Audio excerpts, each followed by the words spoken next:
Well, hello again, everyone, and welcome to day 2 of the awesome collaboration between L&D Cares and Global Learning and Development Community, also known as GLDC. Just so you know, you are in the Making Content That's Fire Without Burning Out session. I'm your host, Rita Secret, and before we begin, I'd like to take care of some housekeeping items. For any technical issues, try refreshing your page by pressing the function key 5, that's F5 on your keyboard, or you can use the purple question mark located at the bottom right-hand corner for immediate attention.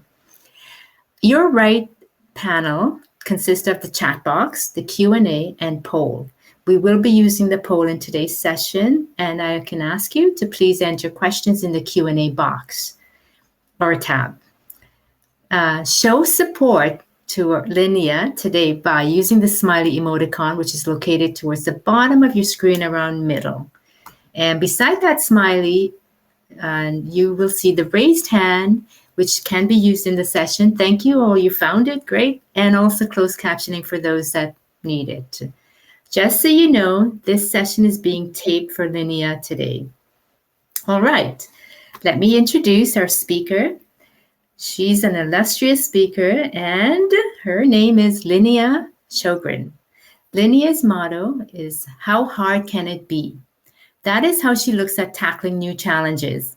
She describes herself like a Swiss Army knife, not the perfect tool, but not the perfect tool for one task, but a pretty good tool for many tasks. In today's session, Linnéa is going to guide us through how she transitioned from an overachieving burnout person to someone that now produces with calm. She's going to share her approach to help you kickstart your journey to balancing work and home lifestyle. Please put your virtual hands together and show Linnéa how to welcome a speaker to the stage. Making content that's fire without burning out. I give you Linnéa. Thank you. So great to be here. Thank you all for joining.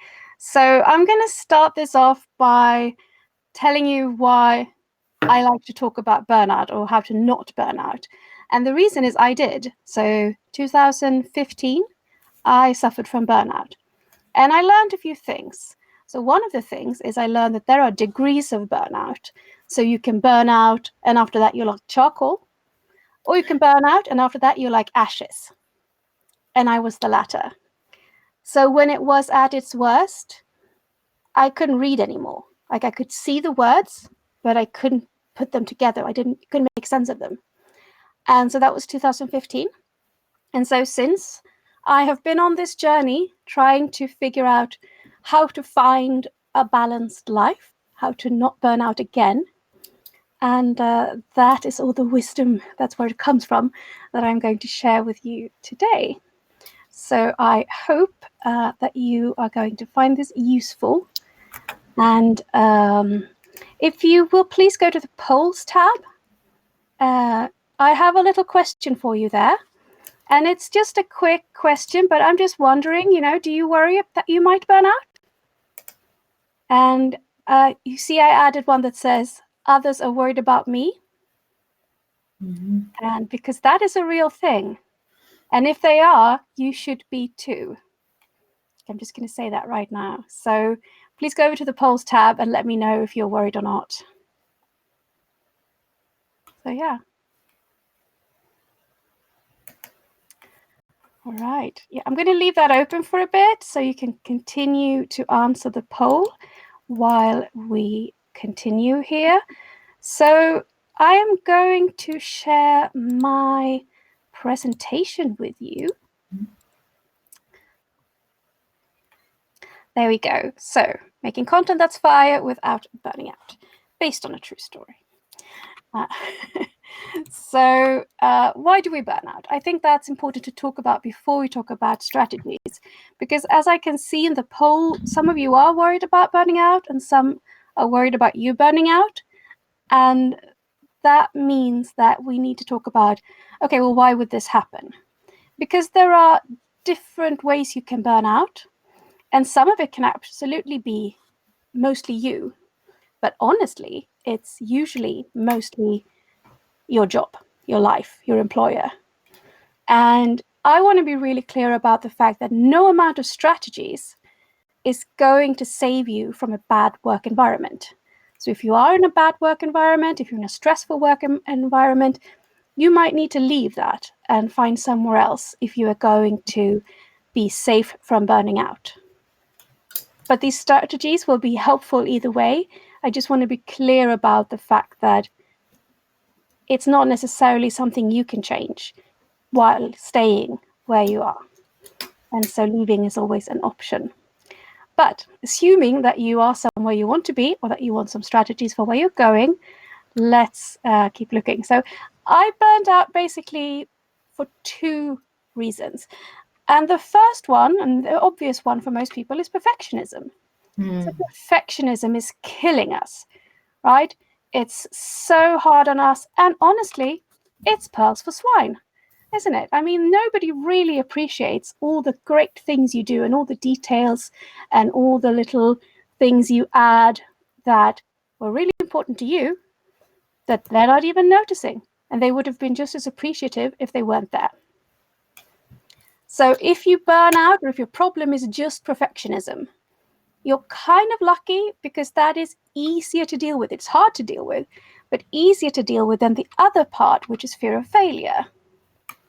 So fear of failure is much harder to deal with because it runs deeper, and it's not about, wanting to be recognized or wanting appreciation.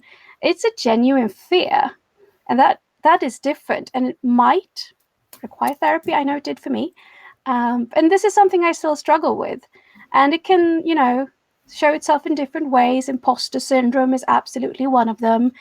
If you feel a lot of shame every time someone gives you feedback that something's not good enough, that could also be fear of failure. Or if you just, like, when you're sending stuff in, submitting stuff, if you have a knot in your stomach and you're really worried that you're going to be not good enough, that can be fear of failure. So fear of failure is really hard to come to grips with, and is something we need to be aware of. So even if we can't get rid of the fear, we can at least be aware that, why am I feeling this way? Well, it's not that I'm not good enough. It's that I have fear of failure. And that's why I always sweat before I have to send something in, because I'm really worried what other people are going to say and think about me. And that can be, old traumas, and it could be new traumas. But it's important to take care of yourself if this is an issue. And as I said, if your problem is your workplace, then even if you deal with these things, it's not going to help. Too much work is too much. And so the strategies we're going to look at now are kind of, ways to deal with getting a better workload and a better balance. Because, I broke, but you don't have to, and I don't want you to. So I hope that I can help you with some of these. And all of these strategies are not going to work for you. So take what you need, leave what you don't. That is, all good. So how to make great enough content. Now, this is something we have to talk about, because what is good enough, right? We're not going to do good enough if we're overachievers. So we're going to do great enough, just to, get a little bit closer to where we like to be, but still keeping it manageable.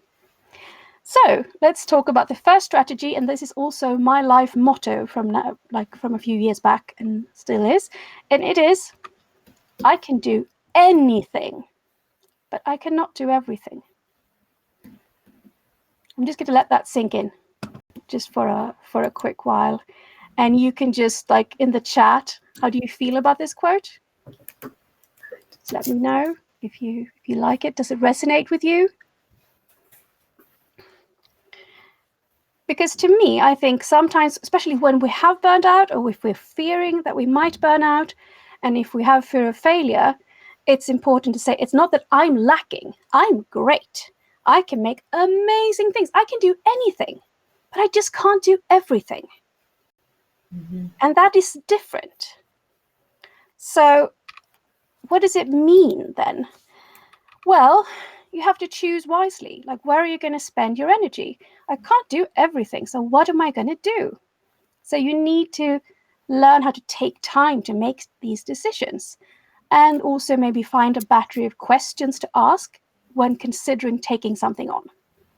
And this is true both for your private life and for your work life. Now, the other thing, and this is the hardest thing in the world, is saying no. Because you can't do everything, so you have to say no. Like, there is no scenario in which any strategy will help you where you can continue saying yes to everything. And I'm going to come back to this a little later when we talk about communication. And the third sort of advice or strategy here is to ask others what to prioritize. So if you have your own business like me, maybe you ask your client, what if this is the most important? Or if it's an employer situation where you're employed, maybe ask your manager, I can't do all these things. How do I prioritize? And that might be scary at first, but I think it's important to sort of share the responsibility of what needs to be done. Because if people keep giving you work, that is something that needs to be discussed. Like, this is too much. How do I prioritize this? Give some of the responsibility back to the people who give you all the work. So that is my first strategy. And this leads to, like, when you take things on, you can still go overboard, right? So I've chosen wisely. I am on this project now. The next thing I need to look at is this going to assist learning or not? Because I can make so many things, right? Great things, beautiful things, but will they help assist learning? So I like making videos, and honestly, all of the cool, smooth video transitions, they don't really assist learning unless the subject matter is so boring that the cool transitions are the only thing keeping my audience awake. But then perhaps the entire thing is not assisting learning and it's a waste of time. So just sort of take time to look at that, and you don't have to give up on the smooth transitions. It's just that you choose to do the things you need to do, and you do them really well, right? Because we want to assist the learning. That's why we're here. And if there is time left, we can do some of the other stuff as well. Now, we talked about great enough, but also what is good enough. So if we want to be great enough, we need to know what is good enough. And for me, with the fear of failure thing, this was a real struggle. Because it was really hard for me to know, like, when is this finished? When is it good enough? When can I give this away or show this without the fear that they would criticize me? So I would overproduce and work things just to be sure that it was so amazing that nobody would criticize me.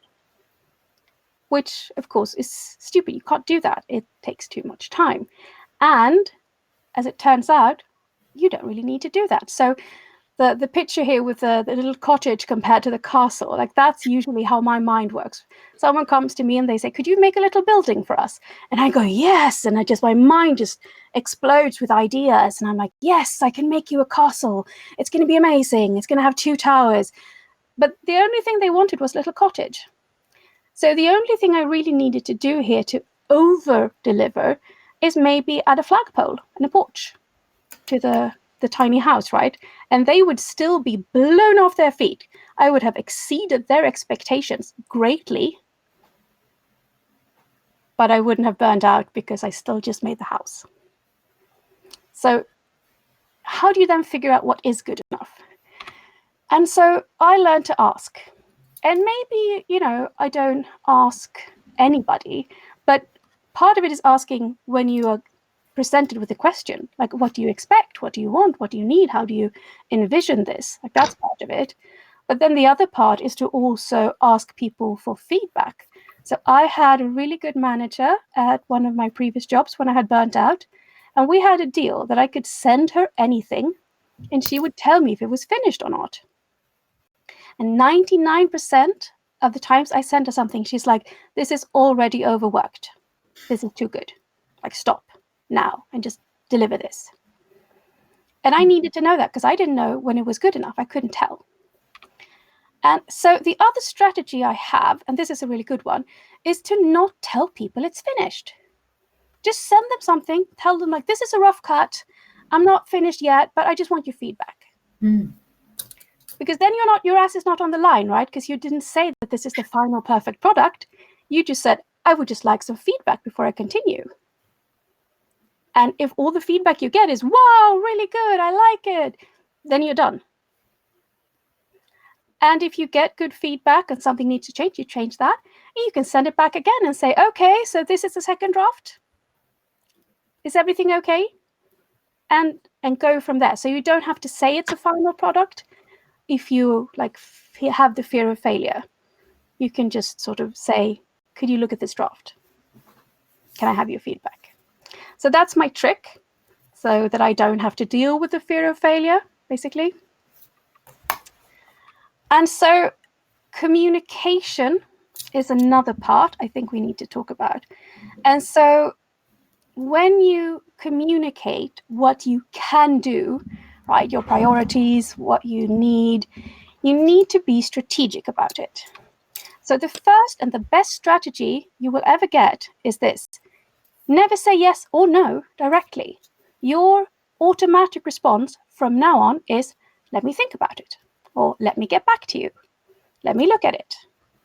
And then you have time to evaluate, is this something that I have time for? Is it a priority? Is it important? You can ask your manager if you need to, if you should prioritize this or not. And sometimes you realize there is another person in the organization that should be doing this thing. The person just came to you because they know you and they know you're great. So they asked you for this thing. But wait a minute, there is someone on communications who should be doing this because it's not really learning. And, so taking the time is really helpful. So let me think about it. Let me get back to you. It's your new favorite sentence, okay? Just repeat it with me now, okay? Let me think about it. You did great. Okay. So the next thing, people ask you, how long will this take? So I want you to do an estimate, and not just like best case scenario, but like normal scenario. And then you tell them the double of that. You double it. They don't know. They have no idea how long it takes to make a video. They don't know how long it takes to create a quiz. If you tell them that, they will believe you. And honestly, that might be how long it actually takes if you're going to do it in a normal pace. Because if you're already stressed, if you're already worried about burning out, you're probably already going at too fast a pace. So double it.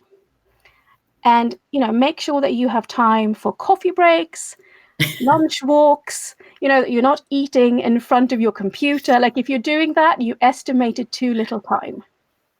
So just be generous and just add a little, pad it basically, to make sure that you have the time that you need. And then, sometimes I had another job where I was constantly asked to do things. And so if someone comes to me, like if a colleague comes to me and asks for something, we decided that I will always refer to my manager. So I would say like, oh, this seems like a really important thing, but I am not in charge of my time at this point because I have so many things to do. Please ask my manager. And if she says that it's a priority, then I will, move my schedule around for you. And that was our deal. So my manager and I would then sit down, talk about the things, what could I do, what can't I do, what can I remove, etc. But this works if you have a good boss. It doesn't really work if you have a bad boss. But this is what works if you have a bad boss. While you're looking for a new job, because you don't want to stay with your bad boss, but ask them what to drop in order to find the time. So they come to you and they give you this new thing. I just signed you up to be part of this project. And you say, okay, and how long do you think that's going to take? How many hours? And just assume that it's the double, once again, even when they say a number. And then you just look them in the eye and they say, okay, I'd love to do this, but what do I drop in order to find the time? Because I don't have the time now. And then, this is the hardest part, you stay quiet. Don't say anything. Just wait. It's going to be super uncomfortable. Just wait. Like for a really long time. Just keep waiting until they tell you. And if they're like, no, but you can't drop anything, then you say, well, okay, well, how can I take this on board as well then? Because I don't have the time. And once again, if you think that that is going to put you in a situation where you might be threatened, then you really need to change your jobs. Because this is reasonable, right? If you have too many things already, you cannot take on any more. But of course, I could drop something in order to take this on. So that's the strategic communication part. So I hope you take that to heart. Now, another thing, and I started my own company about a year ago, and something I realized is when you put a price on an hour of your life, it changes something. So say people always call like, could you go to this meeting? And they just want you to sit there. You don't really have anything there specifically to do. There's no point really. They just think it's good if you're there. Well, in my case, since I'm a consultant, they say, could you attend this meeting? And I say, yes, it's going to be $100. I'm going to bill you $100 for that hour. And a lot of the times they go, you know what? Maybe we'll just send you an email summarizing the meeting. And I'll go like, yeah, do that. That's great. Because if they had to pay, right, they wouldn't ask you to do all these things. And now you might be employed, and this is not your scenario, but you are still getting paid, and it's company money. So it's still 1 hour away from the other things that I should be doing. So even if it's just in your head, like just how would it look if you ask them, if you had to pay me X amount of money, would you still want me to do it? What do you think they would say? And you could also rephrase it so, would you rather I went to this meeting and not finish this thing? Or would you rather I finish this thing and not go to the meeting? So, tough call. But just give yourself a price tag and make it high because you're amazing. And just be sure that you consider that. And also consider if you're working too many hours, what that does to your hourly pay. And like, how far are you willing to go before you're basically making minimum wage anyway, because you're working so many hours? Like, is it worth it? Worth thinking about. So value yourself highly. Now, my final strategy is related to tools. So there are so many amazing tools, but a lot of times it's hard to get the tools you need. But you should have the tools that you need. So tell them what you need. And don't just say, I would like this program. They say, oh, could you make this course more interactive? And then you say, I could if I had this program. And once again, be quiet and wait. Just wait. It's the best. Like, this is also true if you're negotiating your salary or anything. Just be quiet. It's a waiting game. But just if you don't have the tool, because I've been clicking my heels and creating things from nothing, and nobody really appreciates it, and they just ask you to do more. And the only thing you're proving when you are being so amazing, which you are, is that they don't need to buy you the tool because you can make it happen anyway. And they don't care that you had to spend 2 nights of your life looking at, YouTube videos on how to do the thing. They're just happy it worked. So just say, I can do this if I have this tool. And then also explain the benefits from a manager or company point of view. So this task takes me X amount of hours if I have no tool or if I have our old tools. And I believe that it would take Y amount of hours if I had the tool. So show them how it would, make things more productive. Or if you don't think it's a time difference, then talk about the quality difference. So, I can make the boring PowerPoint click next thing, or I can make this, interactive story thing if I have this tool. So just make sure that they understand what the difference is. And I love free tools. I'm not saying you have to buy all the tools, but I am saying you should have the tools you need. And depending on where you're working, like maybe you're working for a nonprofit, they might not have the money and you might be a little more okay with that. But if they are a for-profit company, you should have Creative Cloud. Like that's just it. So that was my last strategy. We're going to leave some time for questions. And I would also love to connect. So if you want to talk more, I'm going to be, out mingling as well in the lounge after this. But Okay. yeah, I would just love to connect. Oh my gosh. Not only are you so cool in your delivery, but it's just with conviction. I love it. We have some questions and I really want to get to them. Great. The first question, what was your light bulb moment when you realized you were in burnout mode? Can you share with us your light bulb moment when you realized you were in burnout mode? I think it was the moment I couldn't read my email. Like I went to work one morning, I opened my computer, I opened my email, and I read it, and I could read it, but I couldn't understand it. And then I opened up a PowerPoint, and I'd been working on this PowerPoint for ages, and I didn't understand a word. I didn't know what it was about. And I was like, okay, I'm broken. Yeah. Like something broke. And there were warning signals prior to this that I probably should have seen. And that is also why I burned, to ashes level rather than the charcoal level, because I just kept going even though I was already burnt out. But I just refused to see it until basically my body just put me out of function. It's like you can't do anything anymore. Yeah, they always say, listen to your body. Your body speaks to you. Yeah, mine just says it wants chocolate. I don't know.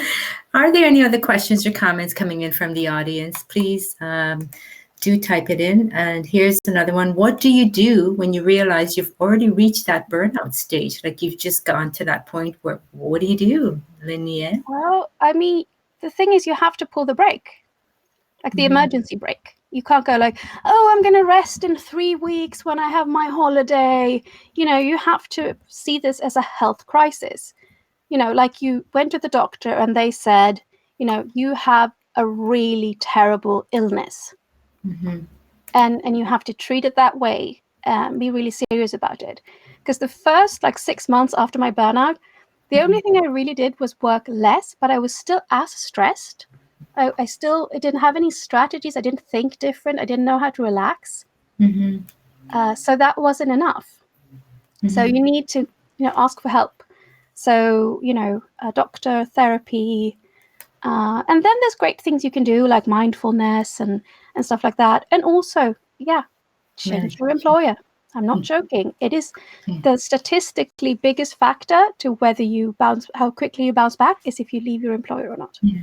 Well, they always say a person never really quits their job. They quit their employer. Yeah. And that is true. Or their manager. Yeah. Or the manager. Yes. Yeah. And that is so true. We're at the time, but I thoroughly enjoyed this session, and you were such a pleasure to listen to, and you just had me in stitches. I was wanting to burst out laughing, but your messaging was so convincing, and speaking from the heart and speaking from experience really says a lot. The passion is definitely there, and you could see from the chat and the audiences that there's some 18 in the audience right now participation. Please, audience, show Linnéa some love.